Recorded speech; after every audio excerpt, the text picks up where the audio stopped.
Boa noite, pessoal. Sejam bem-vindos a mais um Devaneios no Café. Esse é nosso encontro aqui no SEI de Campinas, Espaço Marco do Vale, Café Dialógico, que se encontra na rua Doutor Quirino 1856, aqui no centro, próximo à CPFL. Este é o nosso lugar físico, é onde acontecem os nossos encontros, os nossos devaneios, os nossos lugares de tomar café e conversar.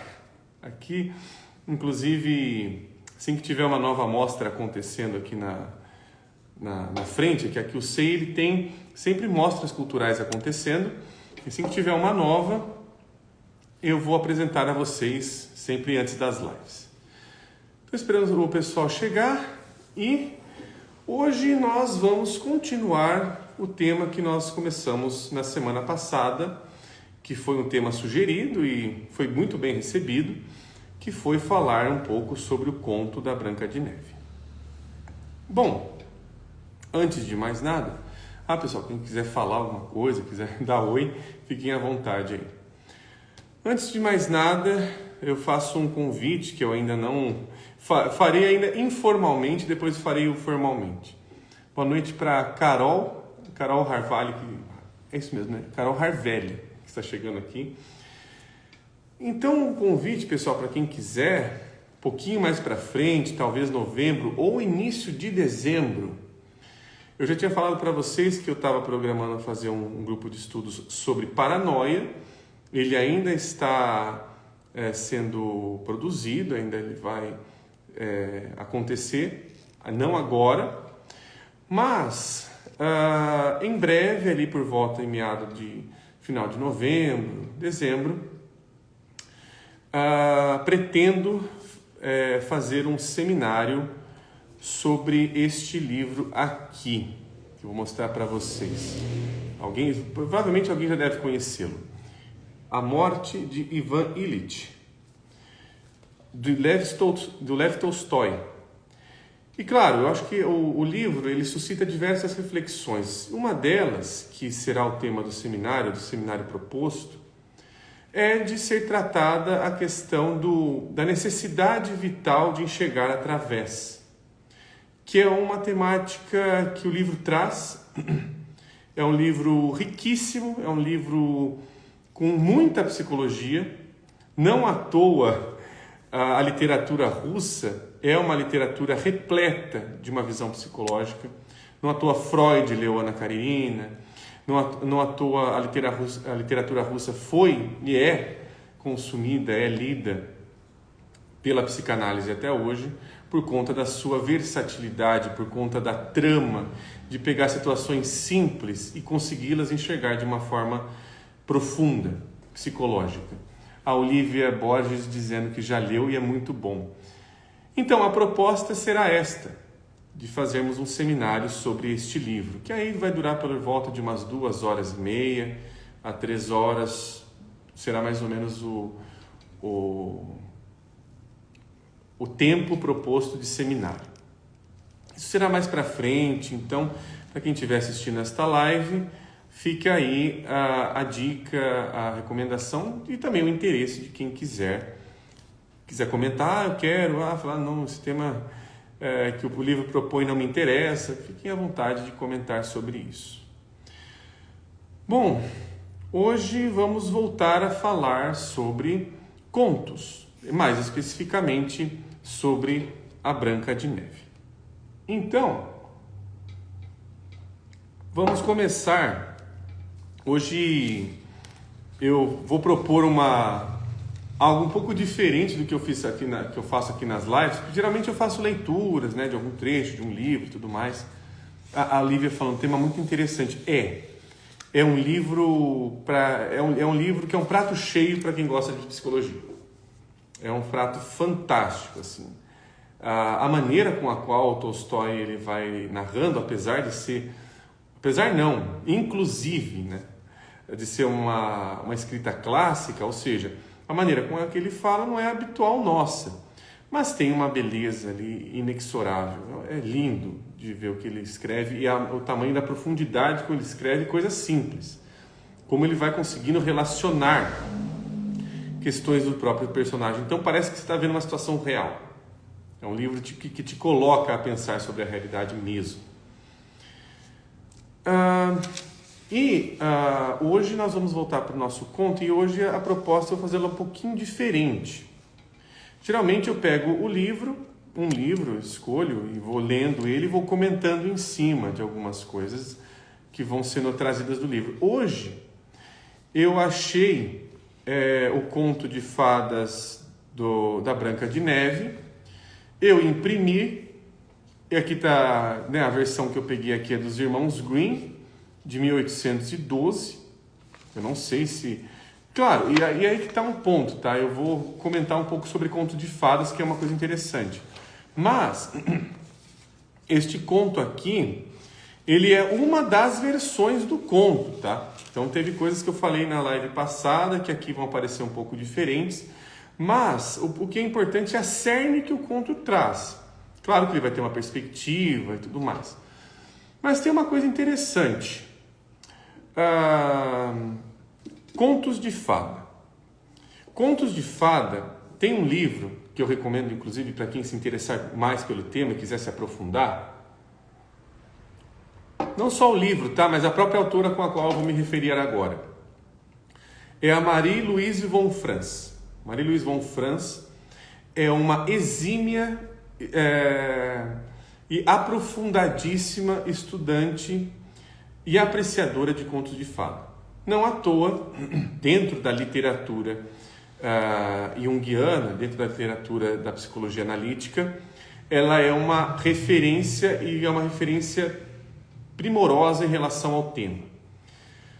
Tem um livro dela chamado A Individuação nos Contos de Fada.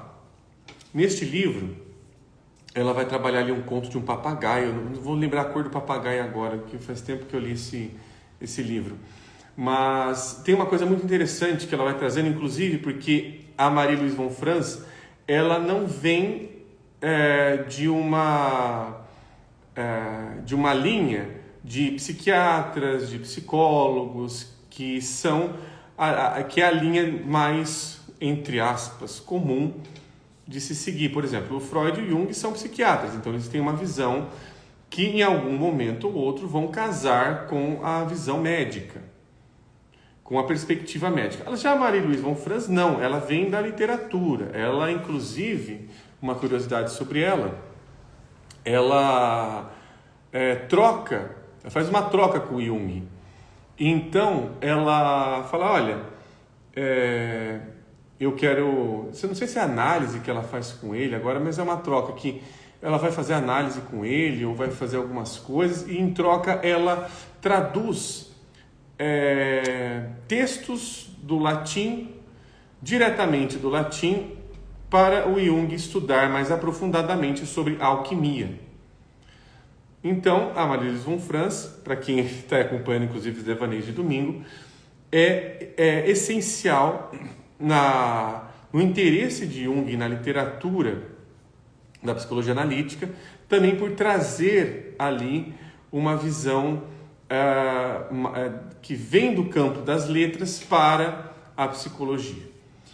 E ela também é uma exímia etimóloga, assim como várias pessoas que do campo das letras percebem ali a origem das palavras, a raiz das palavras e tudo mais. E ela vai comentando que os contos de fada, em suma, eram contos passados por pessoas simples, por camponeses, por pessoas pobres, por pessoas comuns. E que os contos, eles vão tendo variações, porque esses contos, eles também vão sendo passados de cultura para cultura. Esse conto que eu disse agora aí do papagaio, ele sofre diversas interferências culturais em relação à simbologia que ele traz. E ela fala que isso não tira a riqueza do conto, muito pelo contrário, isso não desfaz a originalidade do conto. Assim, é assim que o conto fala e tudo mais. Pelo contrário, ela vai dizer que a manifestação arquetípica do conto está em que ele fala sobre a mesma temática, dá um outro fim para ela e tudo mais, Mas a cerne da temática, se você for vê-la bem, for estudar ali, interessado ali no conto, você consegue encontrar similaridades. E você vai encontrando principalmente nas características dos personagens e como eles se relacionam. Pois bem, então nós estamos falando sobre um conto que tem várias versões também, que é o conto da Branca de Neve. O conto da Branca de Neve tem a versão dos irmãos Grimm, tem a versão da Disney, tem várias e várias outras. O que eu peguei aqui é dos irmãos Grimm, porque é uma das mais conhecidas também. Claro que o conto vai sofrer alterações, porém, a proposta aqui vai ser de enxergar as relações que o conto estará nos trazendo. E essas maneiras possíveis de se enxergar essas relações, inclusive na perspectiva de hoje. Como é que esse conto está falando sobre as nossas relações hoje? Que ponto tem ali algo que move a nossa maneira de imaginar as relações que eu desconheço? Porque exatamente o conto de fadas vai tocar em pontos mais íntimos, que a pessoa que está escutando talvez nem saiba sobre isso. Até a própria Maria Luísa von Franz fala, por exemplo, o patinho feio. Para crianças que têm, palavras dela resenhadas por mim, crianças que têm um complexo, que são mais introvertidas, que têm um complexo de não sentir-se pertencentes àquele lugar a qual elas nasceram, vão escutar o patinho feio com muito mais interesse do que uma criança que, sei lá, tem ali outro conto possível de se falar sobre isso. Ou de falar de uma forma diferente. Isso, o conto dos Três Porquinhos, por exemplo. Cada conto vai tocar em áreas e que toca mais sensivelmente ali em algumas pessoas, porque tem alguma base ali, tem algum sonhador ali mais inerente, mais próprio, que se identifica com aquela imagem. Bom, então aqui nós temos a imagem da Branca de Neve e vamos ver com que ela se pareia. Nós já falamos um pouco na semana passada, mas a proposta hoje, para iniciarmos a nossa conversa e também para ilustrarmos melhor a nossa imaginação, eu vou ler o conto inteiro. Não é um conto grande, não é um conto, dá para ler em 10, 15 minutos no máximo, mas eu acho importante, porque aí a gente vai tendo base para imaginarmos juntos, para a gente ali conseguir ver esses personagens juntos, o que eles nos oferecem para pensar. Então, eu vou ler sem interferências, no sentido de fazer alguma pontuação ou coisa do tipo, e vamos guardando isso para o próximo momento da live, que é ali a refletir sobre o conto.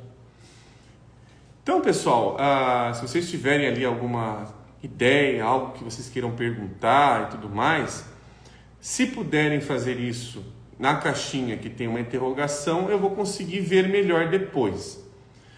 Se não, eu vejo depois os comentários e tudo mais, mas vai ser um pouquinho mais difícil. Eu vou dar prioridade para a caixinha de interrogação, para quem quiser fazer algum comentário durante a minha leitura. Porque durante a leitura eu não vou conseguir dar tanta atenção para quem está chegando, para quem está falando alguma coisa. Vou conseguir só depois. Então, a proposta é essa hoje, da gente também entrar no conto, em vez de a gente ficar só falando dele de uma forma um pouco mais abstrata, vamos entrar no conto. Por isso que eu imprimi-lo aqui. Bom, vamos ver o conto que ele nos diz aqui. Essa versão dos irmãos Grimm. Eu falo versão porque tem várias vertentes que mudam, dependendo do autor. Então o conto começa dizendo o seguinte: certo dia, no mais frio do inverno, quando flocos de neve do tamanho de penas pendiam do céu, uma rainha estava costurando, sentada perto de uma janela com moldura de ébano. Enquanto costurava, olhou para a neve, espetando o dedo na agulha, e 3 gotas de sangue caíram sobre a neve alvíssima. O vermelho era tão bonito sobre o branco da neve que a rainha exclamou: gostaria de ter uma filha branquinha como a neve, com a boca vermelha como o sangue e os cabelos tão negros como a moldura de ébano da minha janela. Preste atenção um pouco na imagem, pessoal. Fica na imagem. Olha só que interessante. Pouco tempo depois, deu à luz uma menininha que era branca como a neve, tinha os lábios vermelhos como o sangue e os cabelos negros como o ébano. Por isso, recebeu o nome de Branca de Neve. A rainha morreu logo após o nascimento da criança. Um ano depois, o rei se casou com outra mulher. Era uma belíssima dama, porém muito orgulhosa e arrogante. Não tolerava a ideia de que alguém pudesse ser mais bonita do que ela.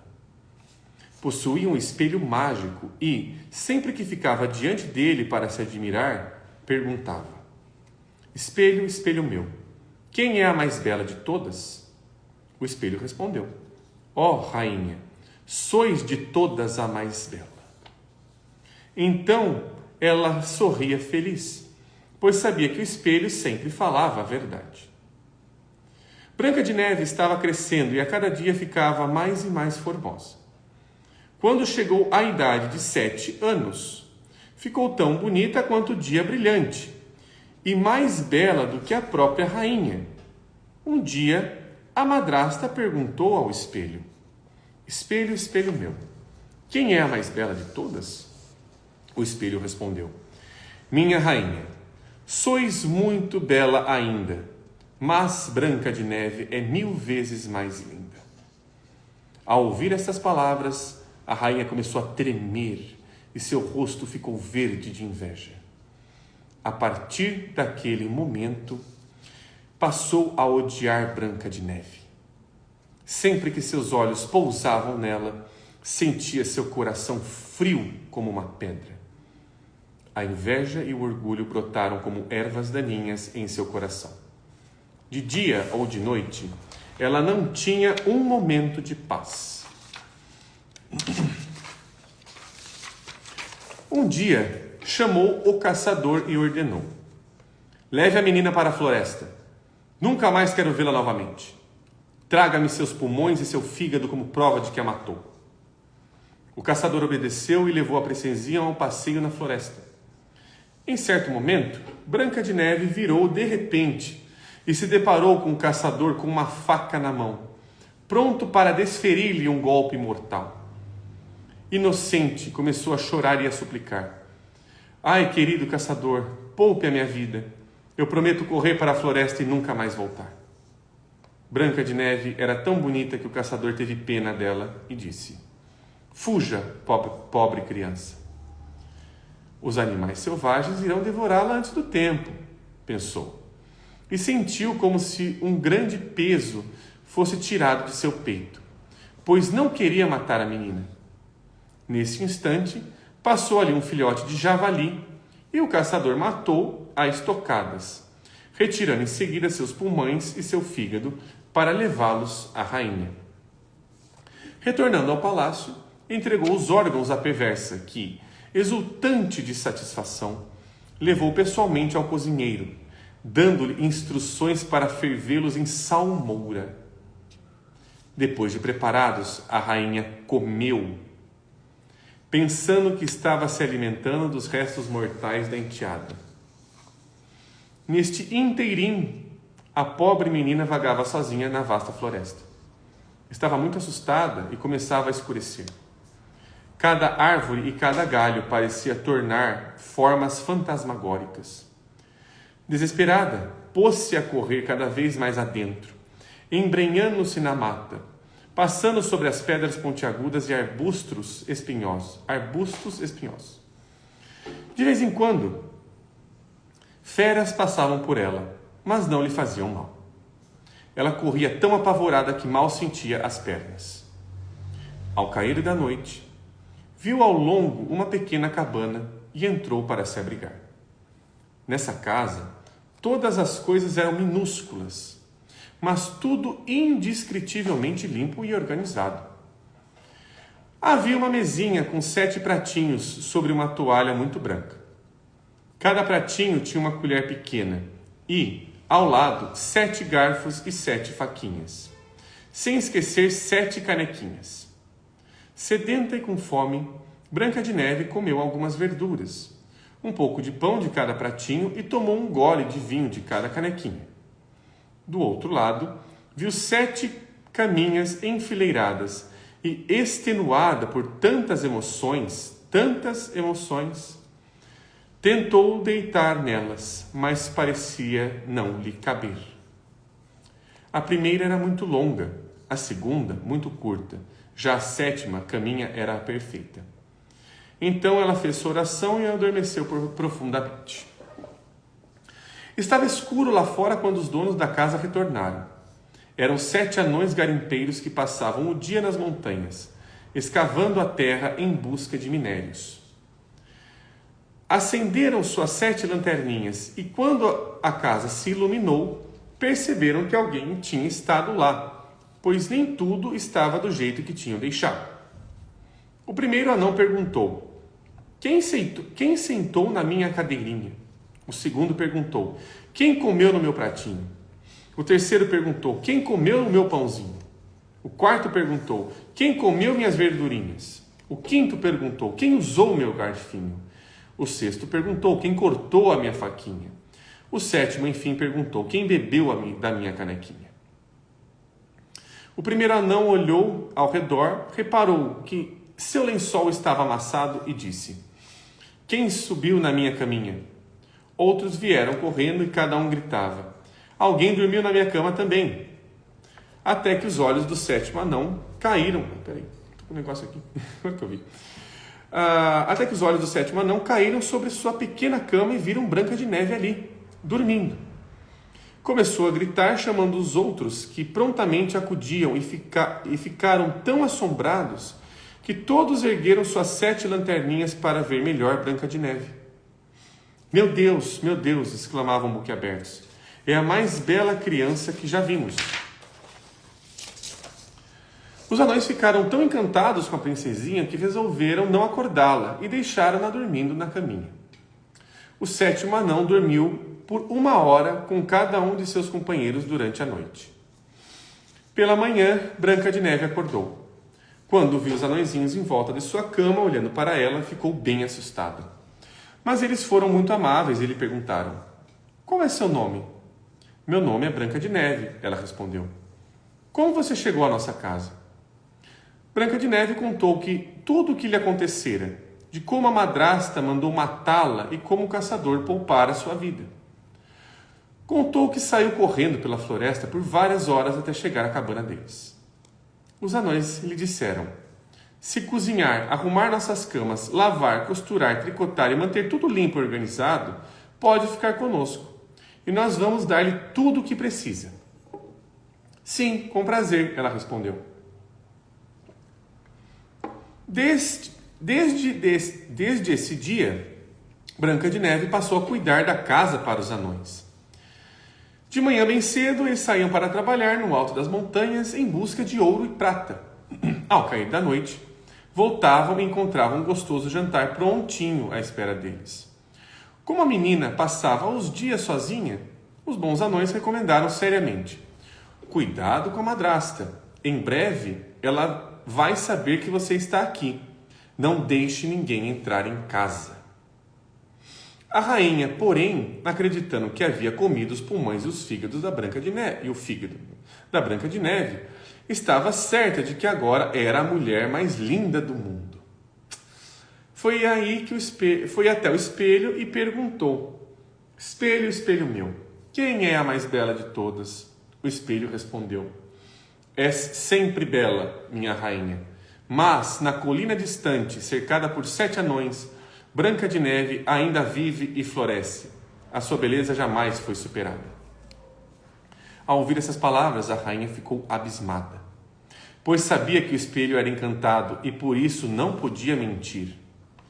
Depois, quase explodiu de tanto ódio ao compreender que o caçador enganara e que Branca de Neve continuava viva. Não perdeu tempo e, cheia de inveja, pôs-se imediatamente a maquinar uma maneira de se livrar dela. Desceu aos porões do castelo, onde costumava praticar feitiçaria, e, utilizando seus conhecimentos de bruxa, ficou irreconhecível, tornando-se semelhante a uma velha. Nesse disfarce, viajou para além das 7 colinas até a casa dos 7 anões. Lá chegando, fingiu ser uma vendedora e anunciou: belas mercadorias, preço excelente. Ouvindo isso, Branca de Neve olhou pela janela e disse: bom dia, minha senhora, o que tem para vender? Coisas boas, coisas bonitas, a bruxa respondeu. Os mais finos cordões para corpete, e puxou rendas e tecidos de seda de muitas cores. Eu posso deixar esta boa mulher entrar, pensou Branca de Neve, e, correndo o ferrolho da porta, comprou o cordão mais bonito. A bruxa, muito esperta, disse: ó, minha filha, você é tão bonita, mas está tão desarrumada. Venha, deixe que eu arrume o cordão para você. Branca de Neve, completamente inocente, colocou-se diante da velha e deixou que ela lhe arrumasse. A perversa apertou tanto o cordão e tão depressa que Branca de Neve ficou sem fôlego e caiu desmaiada, como se estivesse morta. Agora quero só ver quem é afinal a mais bela de todas, disse a velha, que logo saiu correndo. Não demorou a anoitecer e os 7 anões voltaram para casa. Quando entraram, deram com sua amada Branca de Neve estendida no chão e ficaram horrorizados. Ela não se movia e eles acreditavam que estivesse morta. Ergueram-na para colocá-la sobre a cama, quando perceberam o cordão de corpete fortemente amarrado, e então cortaram em 2. A princesa logo começou a respirar e pouco a pouco voltou à vida. Quando os anões souberam o que tinha acontecido, advertiram: a velha vendedora era a rainha disfarçada. Tome mais cuidado e não deixe ninguém entrar, a menos que estejamos em casa.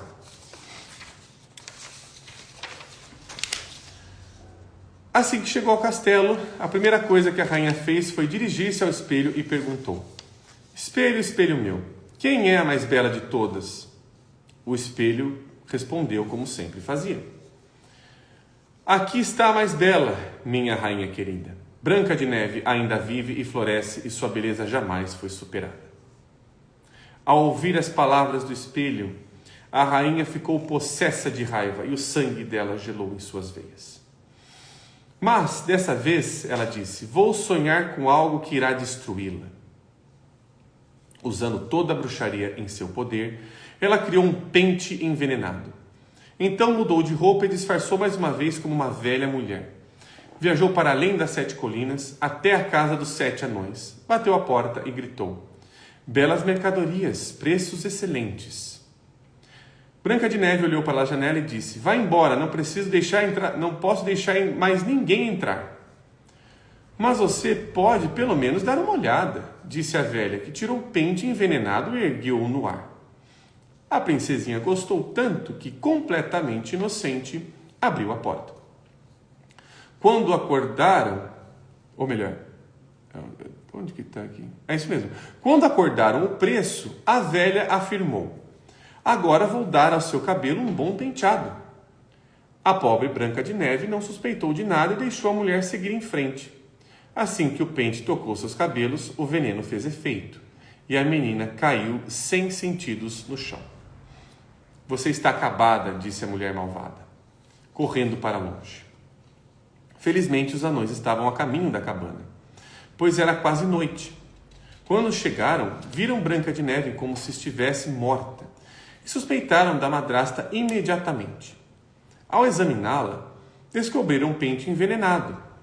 Logo que puxaram, Branca de Neve recobrou a vida e disse-lhes o que tinha acontecido. Novamente, avisaram-na para não abrir a porta para ninguém.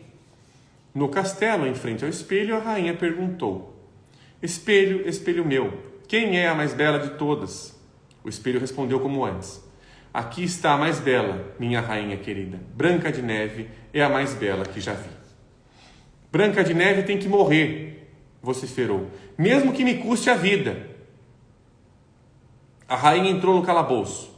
onde ninguém jamais pôs os pés, fez uma maçã envenenada.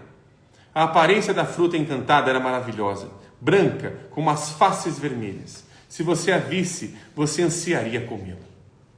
Mas bastaria a menor mordida para levar-lhe à morte. Vou fazer um pequeno parênteses.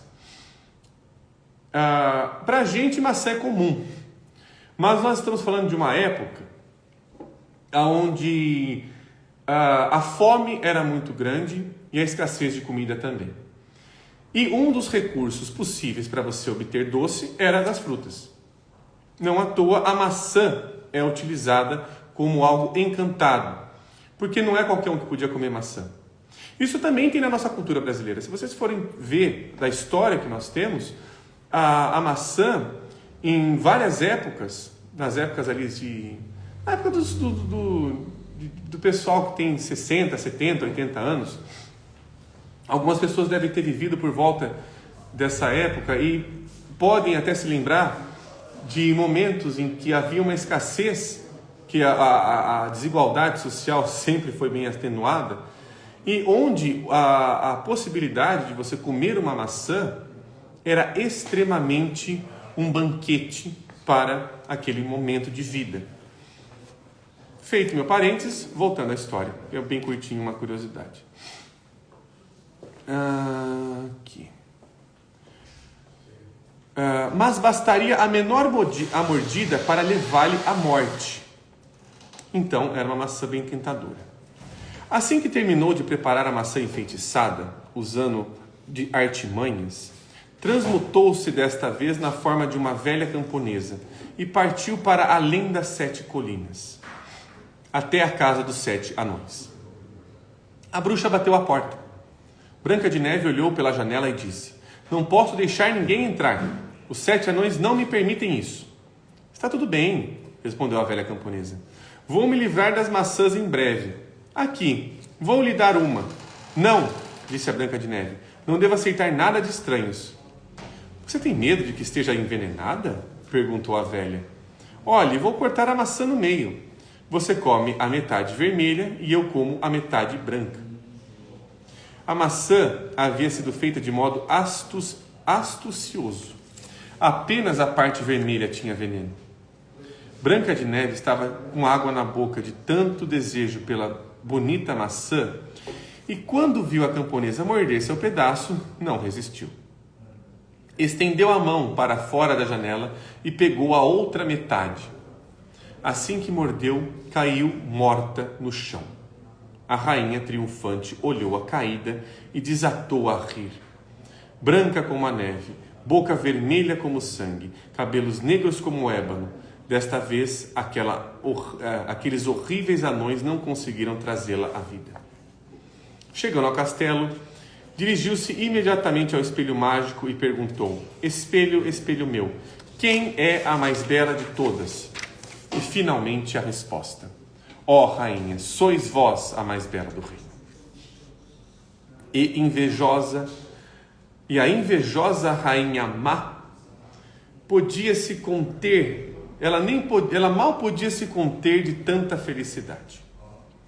Ao cair da noite, os anões voltaram para casa e encontraram Branca de Neve caída no chão. Nem um sopro de ar em seus lábios. Ela estava morta. Ergueram-na para procurar algo em volta que pudesse ser venenoso. Desamarraram-lhe o corpete, pentearam-lhe o cabelo, lavaram-lhe com água e vinho, mas foi tudo em vão. A criança querida se fora e nada poderia trazê-la de volta. Depois de colocá-la em uma esquife, todos os 7 anões se sentaram ao redor e a velaram. Choraram a mais profunda tristeza durante 3 dias. Estavam prestes a enterrá-la, mas ela ainda parecia tão viva com belas bochechas vermelhas. Um dos anões disse: "Não podemos enterrá-la."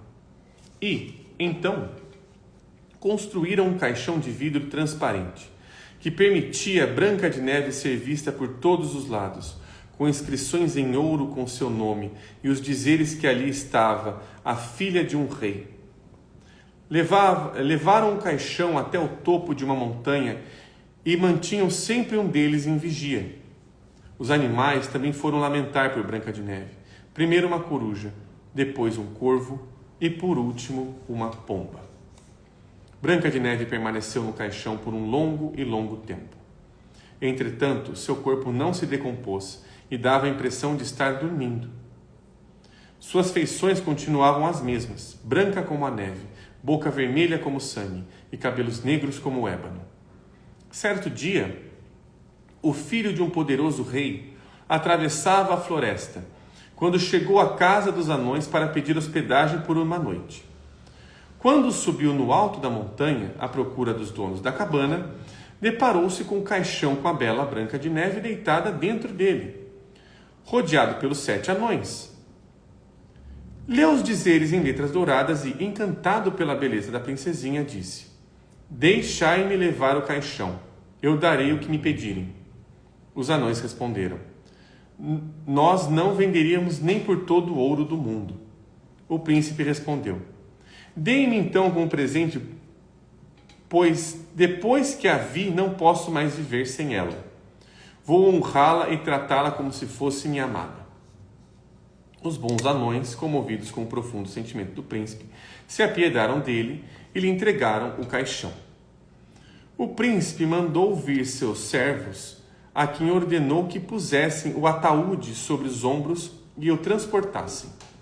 Mas aconteceu que tropeçaram em um arbusto e o solavanco desprendeu um pedaço de maçã envenenada alojado na garganta da Branca de Neve. Ela prontamente voltou à vida e exclamou: O que aconteceu? Onde estou? O príncipe, radiante de alegria, disse: Você vai ficar comigo.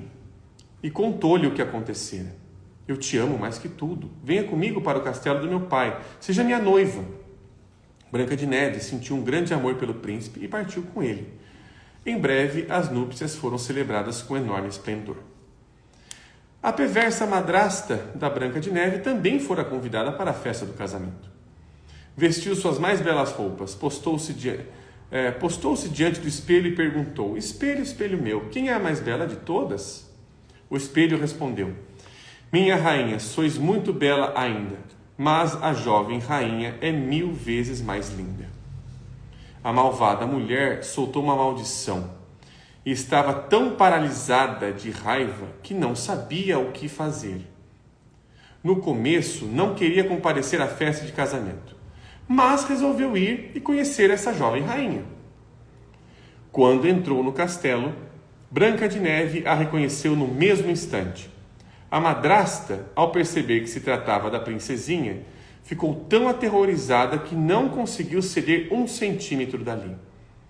Sapatos de ferro já haviam sido aquecidos para ela sobre o fogo em brasas. Foram levados por tenazes e colocados bem na sua frente. A bruxa foi obrigada a calçar os sapatos de ferro em brasa e a dançar em torno de si até finalmente cair morta. Esse daqui é o conto que era para crianças. Agora nem sei qual século que é esse aqui. Século 17?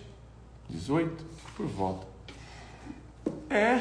Esta aqui é a história da Branca de Neve que a Disney não contou, tá, pessoal? Aqui tem elementos de outras épocas. E, cada época tem a sua maneira de contar. Esta é a época dos irmãos Grimm. Voltamos lá para trás. Bom, terminei a leitura. Este é o conto dos irmãos Grimm sobre a Branca de Neve. Teve algum comentário? Deixa eu ver se eu consigo encontrá-lo aqui. Deixa eu ver de quem que foi. Eu só dei uma pequena olhada. Achei. Essa daí, a Cláudia Muniz. Olá, Cláudia. Tudo jóia? Aqui é Cinso Oliveira. E não entra também com a ideia do fruto do pecado de Adão e Eva?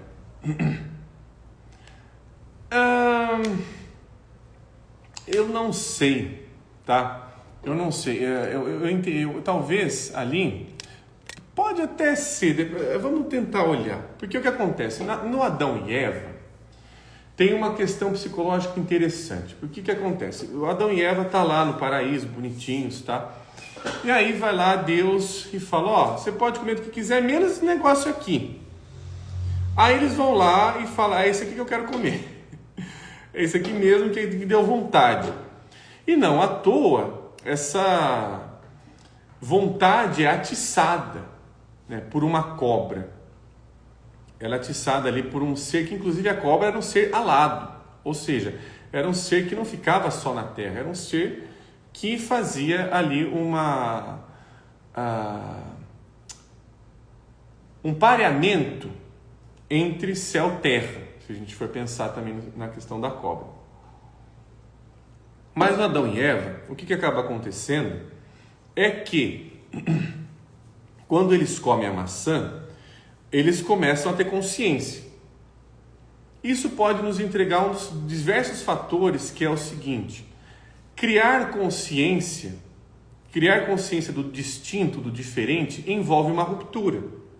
E, obviamente, esta ruptura vai exigir trabalho, que é o que acontece com Adão e Eva. Ó, vocês vão sair do paraíso, vocês vão agora trabalhar e viver do suor do próprio labor ali.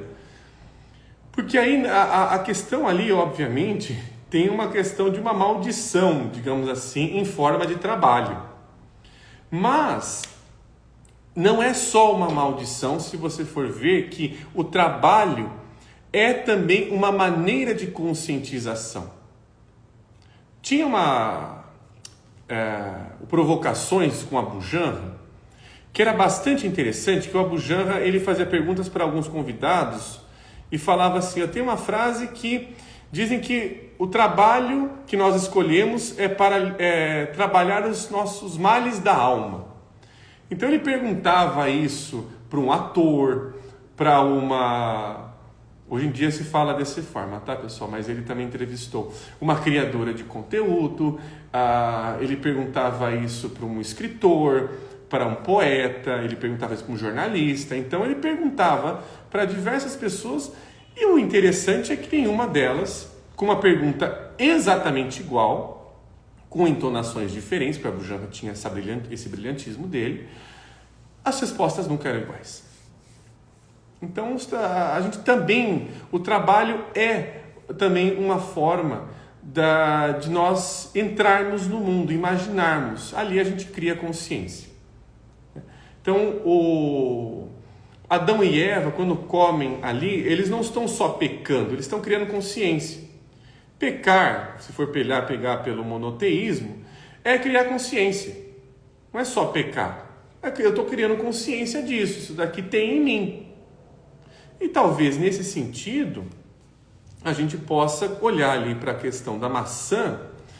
Não só a maçã, né? A gente está falando de um conto aqui onde os elementos que aparecem são elementos sedutores.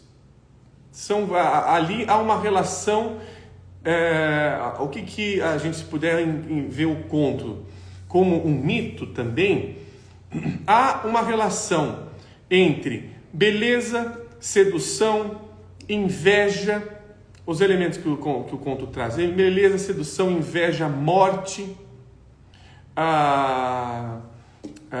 aniquilamento, emoções, tantas coisas ali que o conto pode estar nos entregando. Deixa eu ver mais o que. Perigos, espelhamentos. São todas as questões que o conto nos traz. E eu li o conto inteiro, então ficou um pouco tempo para comentar algumas coisas, mas eu acho que vai casar bem com o que a gente falou na live anterior, por isso que eu quis trazer o conto. Então deixa eu ver aqui, tem comentário? Deixa eu ver o comentário que teve aqui. Eu não vi um comentário que teve aqui. Ué? Não teve não. Não achei. Não teve. Só teve. A Nina falando, que lindo isso, Nila. Eu não vi, eu acho que eu perdi o comentário aqui, viu, Nina? Perdi o comentário, não tô vendo. Onde que tá? Será que tá mais pra cima? Não tô vendo comentário nenhum da Nila. Deixa eu voltar. Quando você puder. Enila, eu não vi seu comentário, viu, Enila? Aqui, a Enila está falando aqui. Sumiu. Se puder mandar de novo, que eu não vi. Aqui, o pessoal está elogiando, que agora fiquei curioso. O comentário da Enila é exatamente sobre o meu. Está exatamente sobre o meu. Mas eu não achei, quer ver, ó, Nina? Quer ver? Eu vou subir. Não tá. Para mim não tá, ó. Seu comentário está aqui, não tem nenhum. Para mim não apareceu. Que estranho. Bom, depois deve ter sido um bug do Instagram. Acho que foi realmente um bug do Instagram, porque não apareceu para mim. Bom, acho que eu vou pegar alguns elementos aqui do conto, que eles são bastante interessantes. Bom, eu acho que deixa eu ver, aqui ó, aqui chegou, agora eu vi, a Enila falando, mesmo morta a beleza permanece, pode permanecer adormecida, o amor parece para despertá-la. Excelente, Enila. Sim, porque aí tem um pareamento, porque aí a gente está ali falando sobre uma bruxa. O que é uma bruxa? O que é uma feiticeira? Uma feiticeira é aquela que tem os conhecimentos ocultos. Ela sabe trabalhar o oculto. Então, olha a esperteza da própria rainha. Ela precisa convencer, ela precisa ser sedutora com a Branca de Neve. Olha que interessante, olha que riqueza. Vamos tentar aqui saborear o conto. O que a rainha está fazendo o tempo todo quando ela está indo lá, se seduzindo a Branca de Neve a que ela caia nas suas armadilhas? Ela está ensinando para a Branca de Neve o poder da sedução que ela tem e ela não sabe. É uma das perspectivas. Se nós estamos falando de um conto que fala sobre beleza, a rainha está entregando o que da beleza da Branca de Neve ela não conhece. A sua beleza desperta a morte, o desejo de morte, o desejo por trabalhar sobre a morte também. Claro, se a gente enxergar isso como uma metáfora, nós podemos ver ali que a rainha está o tempo todo, a Branca de Neve cai e os anões falam, não vai abrir o negócio de novo, não vai abrir para ninguém, cuidado com estranhos, e ela não obedece, ela é seduzida. Então, é uma menina que ela não tem noção ainda da beleza, ela é seduzida pela beleza, assim como a rainha também é seduzida pela própria beleza. Percebe o pareamento aí? Olha só que interessante. O pareamento é que, se a gente for enxergar não coisas acontecendo em caixinhas, encaixadas, mas como uma relação, até mesmo a gente pode imaginar que o conto da Branca de Neve é um conto, que nem que eu falei aqui no início da live, que se alguém se identifica com o patinho feio, todos os elementos do patinho feio aquela pessoa tem. Tem o cisne, tem o patinho feio, tem a mãe que trata o patinho de uma maneira que na verdade ele é de outra, tem a pessoa que trata ele de uma maneira, mas ele é de outra. A pessoa também faz isso com ela. Nós estamos falando da pluralidade.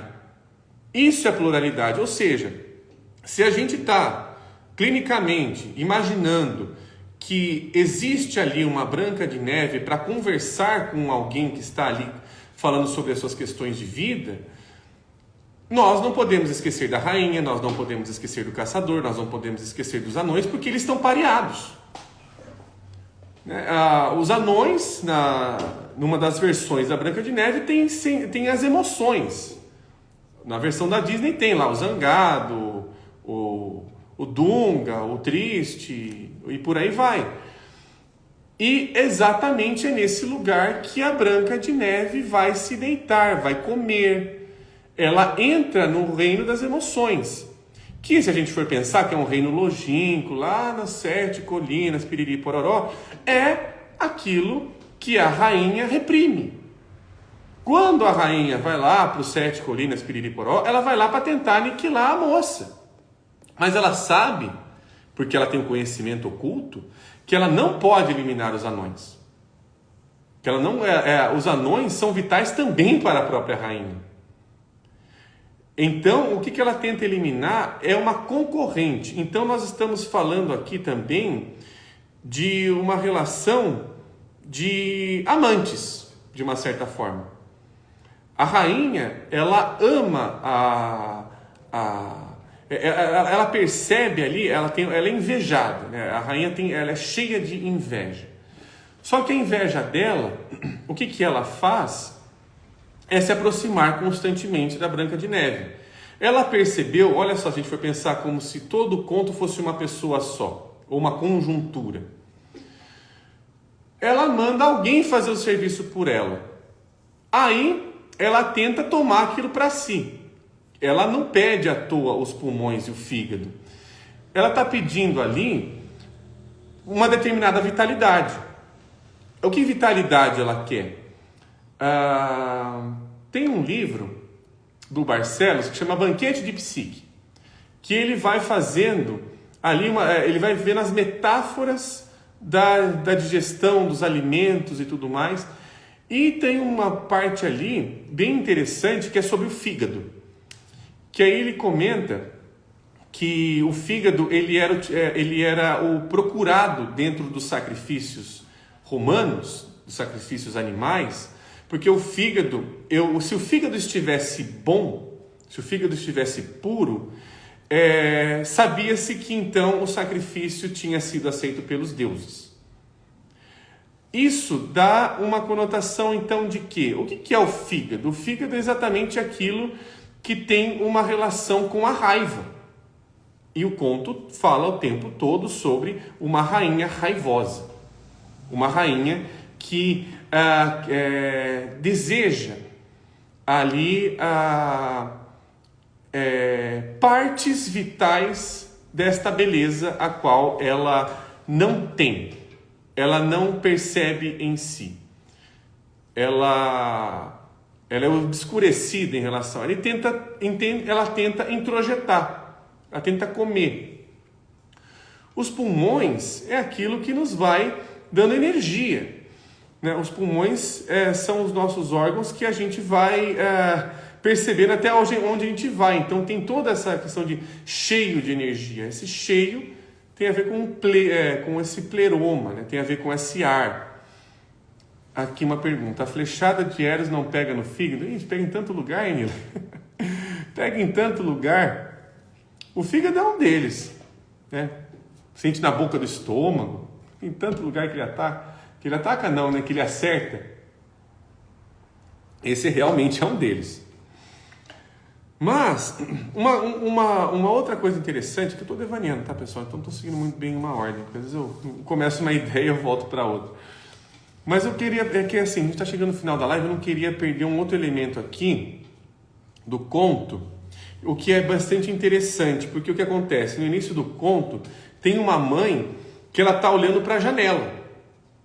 E essa janela, ela almeja uma filha que seja correspondente àquela beleza que ela está vendo. Ou seja, ela quer que aquela beleza venha dela. É uma mãe. Então, que ela gere também uma beleza tão linda cuja qual ela está olhando. Ela está olhando para a janela. O que a rainha faz? Ela olha para o espelho. Então, aqui nos entrega algumas metáforas interessantes. Primeira, uma mãe tem em seu desejo, claro, a gente está falando agora de arquétipo, não de pessoas, né? Vamos tentar ali olhando uma figura, porque senão, minha mãe não é assim, tal, não é bem por aí que a coisa anda. Mas, quando eu estou falando de um materno, melhor dizendo, o materno tem a ver com qualidades de gestar, tem a ver com qualidades de ver crescer, sentir crescer em si, parir, dar à luz, ou seja, dar à luz também vem uma questão de dar uma determinada consciência, trazer à tona uma determinada consciência, vingar, no sentido de vingou, no sentido de deu certo, e a rainha olha para o espelho. Ou seja, ela está num lugar ensimesmada. E todas as vezes que ela olha para o espelho, o que é interessante, a grande maioria das vezes que ela olha para o espelho, ela encontra uma outra. O espelho encantado fala muito mais sobre a Branca de Neve do que sobre a rainha. A preocupação da rainha é de constantemente em relação à forma como ela se vê. Então ela está o tempo todo encantada. Ela não é só uma rainha que encanta, ela está encantada pelo aquilo que a encanta. Não à toa, a Branca de Neve a perturba, porque a Branca de Neve é uma outra. Só que exatamente esta outra, que é uma outra bastante inocente, o próprio conto vai qualificando a Branca de Neve como uma jovem inocente, né? Uma criança inocente. A rainha, ela não admite que esta beleza não possa ser dela também. Ou de que a beleza dela é outra. Porque a rainha está preocupada, né? Qual que é a pergunta que ela faz? Quem é a mais bela? Ela não faz a pergunta, quem é a mais sábia? Quem é a mais astuta? Quem é a mais, que corre mais rápido? Ela está interessada e ela está encantada por um determinado fator. Aqui tem a Enila falando, na mãe há uma abertura para a alma materializar-se. Ou para a própria alma gestar-se. Também, sim, a Mater tem a ver com isso. Mas, exatamente a possibilidade ali, né, se a gente for pensar na mãe, é aonde os desejos podem vir a ter um espaço para irem crescer. Por isso que o importante da mãe é sair dela também. Porque a mãe, ela oferece um espaço, ela oferece um lugar. Mas sair da mãe também é uma possibilidade de que as outras coisas, elas também vinguem, elas também apareçam. E tem uma parte aqui do conto, quer ver? Deixa eu ver se eu acho aqui. Aqui que ela vai tentando afogar. Aqui interessante aqui a metáfora do ar, né? Porque aqui a maneira com a qual ela tenta matar a Branca de Neve, todas as maneiras ali, ela vai perdendo o ar. Primeiro é o cordão que ela amarra muito forte, sufoca ela. Então, inicialmente a Branca de Neve ela vai aceitando aqueles presentes, mas ela vai tomando uma consciência de que aqueles presentes que ela está aceitando a sufocam, a matam. E a questão é, se a gente estiver falando sobre um pareamento de uma mesma pessoa, a questão ali, a gente pode também refletir a respeito de que partes em nós não nos oferecem um desejo tão belo, tão aguçado, tão atiçado, mas que quando a gente vai lá e morde a isca, a gente fala, putz, isso aqui me ferrou, hein? Isso aqui me causou mais problema do que outra coisa. O conto nos oferece também a possibilidade de ver o quanto a beleza tem exatamente esse fator enfeitiçado. Não indo muito longe, né, quando a gente falou lá do Uzumaki e tudo mais, tem aquele mangá do Junji Ito, que é da Tomie, que ali é um mangá de terror. Mas ali ele trabalha bem esse aspecto da beleza de uma forma mortal, de uma forma fascinantemente mortal. Então existe este aspecto em relação à beleza e também a um desejo de morte. O que se quer matar ali? O que suscita ali uma inveja que que a gente tem a tendência em tentar ali viver da mesma forma, mas parece que não consegue, porque aquilo abrasa tanto a nossa imaginação que é quase como se a gente estivesse preso nela. É também uma questão que a gente falou na live passada sobre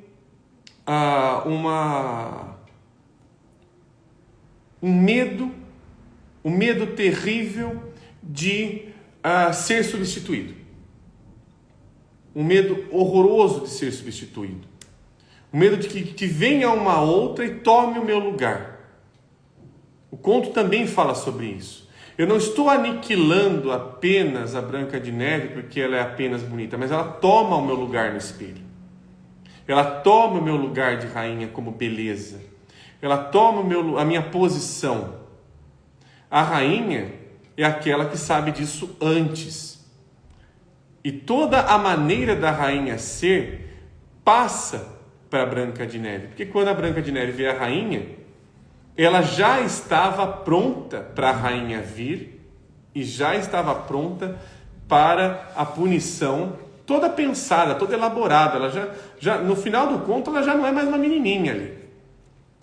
Ela já se tornou uma carrasca ali também, falando de uma outra maneira. Ela vai ali e pune torturosamente esta rainha. Então, aqui eu trouxe algumas reflexões, né, um pouco até meio esparsas por conta do tempo que a gente tem, mas que elas vão conversando, inclusive, com questões que nós trouxemos na live passada.